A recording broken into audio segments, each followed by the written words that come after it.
Second Khalifa of Islam হজরত ওমর রাদিয়াল্লাহু আনহু ঘোষণা করেছিলেন, যদি ফরাত নদীর কূলে কোনো প্রাণী না খেয়ে মরে, আমি ওমরের জন্য আল্লাহর কাছে জবাবদিহি করতে প্রস্তুত। এই জন্য আমি বর্তমান সরকারের প্রতি বিনীত অনুরোধ হলো, যে সকল প্রবাসী বাংলাদেশ থেকে গিয়ে বিদেশে কর্মরত রয়েছেন এবং যারা শিক্ষিত এবং বিভিন্ন সরকারি চাকরিতে আবেদন করার যোগ্য, তাদের জন্য একটা চাকরিতে আবেদন করার সুযোগ সৃষ্টি করা রাষ্ট্রের নৈতিক দায়িত্ব। কারণ বাংলাদেশ এমন একটি দেশ, যে দেশের লক্ষ লক্ষ লোক বিদেশে কর্মরত রয়েছেন।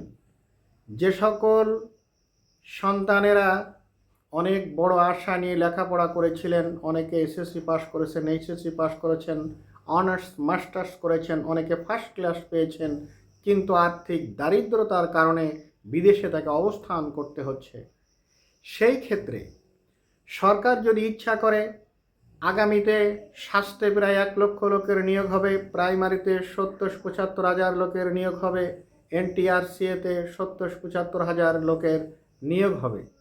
অর্থাৎ চতুর্থ শ্রেণী থেকে শুরু করে বিসিএস পর্যন্ত যে সকল প্রবাসী লেখাপড়া জানেন এবং এই চাকরিতে অংশগ্রহণ করার যোগ্যতা রয়েছে, তাদেরকে আমরা অনলাইনে আবেদন করার সুযোগ প্রদান করতে পারি এবং বাংলাদেশের দূতাবাস বা কনসুলেটকে পরীক্ষার কেন্দ্র হিসেবে ব্যবহার করতে পারি এবং কম্পিউটার ভিত্তিক সিবিডি পরীক্ষা, যেখানে পরিচয়পত্র যাচাই বা অনলাইনে নজরদারির ব্যবস্থা থাকবে এবং যে সকল পরীক্ষার্থী বিদেশ থেকে পরীক্ষা অংশগ্রহণ করে লিখিত পরীক্ষা উত্তীর্ণ হবে, তাদেরকে দেশে এসে মৌখিক স্বাস্থ্য পরীক্ষা ও অন্যান্য আনুষ্ঠানিকতা সম্পন্ন করার সুযোগ প্রদান করা সময়ের শ্রেষ্ঠ দাবি।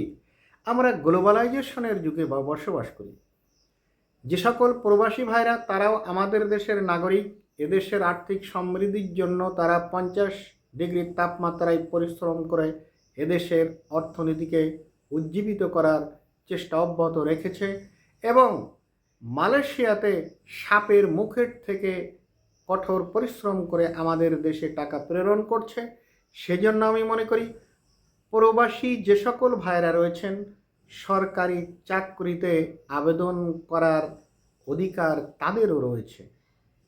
এজন্য সরকারের যদি সদিচ্ছা থাকে, আমি মনে করি যারা যোগ্য, চতুর্থ শ্রেণী থেকে বিশেষ করে বড় ধরনের যে সকল নিয়োগ আছে, তাদেরকে অনলাইনে আবেদন করার মাধ্যমে এবং দূতাবাস বা কনসুলেটে পরীক্ষা নেয়ার মাধ্যমে তাদেরকে এই বড় ধরনের সরকারি চাকরিতে নিয়োগের ব্যবস্থা করা সময়ের শ্রেষ্ঠ দাবি।